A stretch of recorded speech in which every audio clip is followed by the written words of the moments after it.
Good afternoon, everyone.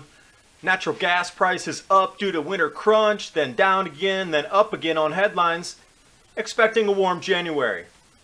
Misleading images here of 2 feet snowstorm blanketing the New England states.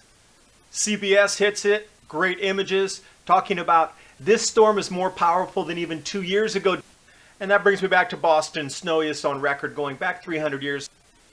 Oregon State Police Station, under 9 feet of snow, yet still open. Props to those guys and women for having that emergency station open in the mountains for travelers. Blistering cold across the U.S. for the next few days. Meteorological Weather Lab pinned exactly where the anomalous cold was going to be in the southeast U.S. months ago.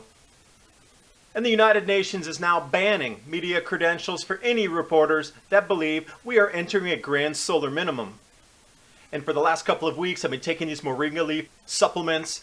I've seen it in the live form where we're eating the fresh leaves here in Asia, but these caplets are equally as good, refreshing, energizing, and I can keep my focus for a longer period of time. And please remember to subscribe to Adapt 2030.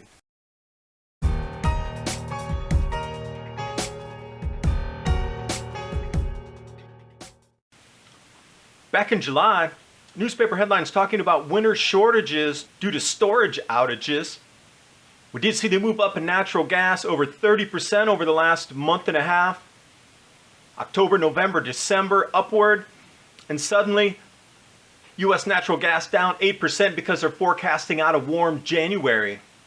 Look at the rig count here. But with that said, these screaming cold temperatures coming across for the next week and a half, I don't know how that headline could even be correct.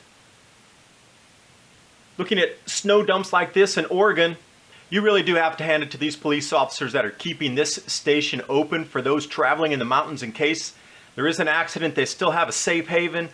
That is buried under 10 feet of snow, yet they still manage to keep that door visible. Also, if you haven't been paying attention, New England winter storm clobbering. They call it a turbocharged storm.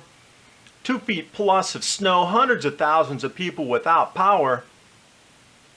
Yet when we look at the Washington Times, this is the image they use. And they even put southern Pennsylvania as the area in this image. That's not the New England states. That's like saying Washington, D.C. is in the deep south of the United States. It is not. Misleading picture, even though they talk feet of snow, you're starting to equate feet of snow with this minute amount of inches here. You see how clever they are to switch. Your mind will process that information differently. CBS News picking up the blizzard blast. That is so true. The images they have here of just unbelievable amounts of snow coming down. That's super thick. And then right in the headline they say it's the strongest storm in more than 2 years, which made me jump back 2 years into Boston. Snowiest on record, and 300-year record was broken in 2014-15, which ushered in an amazingly deep snowfall total in February as well. Now the official records from the National Weather Service started back in 1891, but the unofficial records, which were kept in logs and travelers' notebooks, etc., sailors coming in the area, that place has been ongoing with business for hundreds of years past when the National Weather Service started. A little bit of interesting Americana history there. And looking back 3 months, the Meteorological Weather Lab called exactly what was going to happen this year for blizzards and storms. They showed you where the blocking patterns were on the money. And most interestingly, Southeast USA would be below normal, smashing snow records. So precisely on the money that they can predict out anomalous cooling events.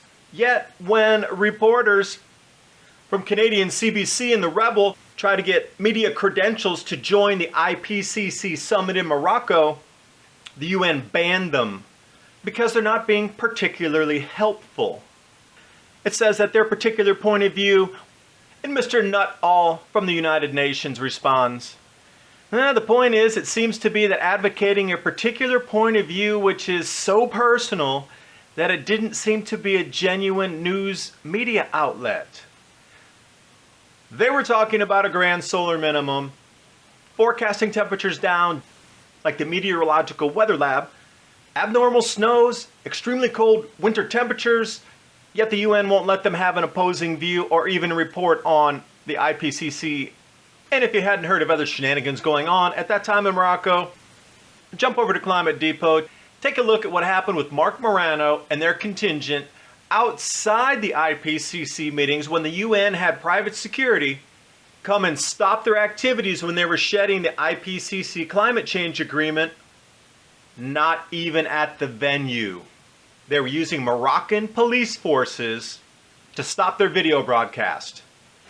This is the links it's going to suppress this information from you, the people, seeing it, so you can make your own informed judgment and have your own opinion on what's happening with our climate. I thank you for watching the video. I hope you got something out of it.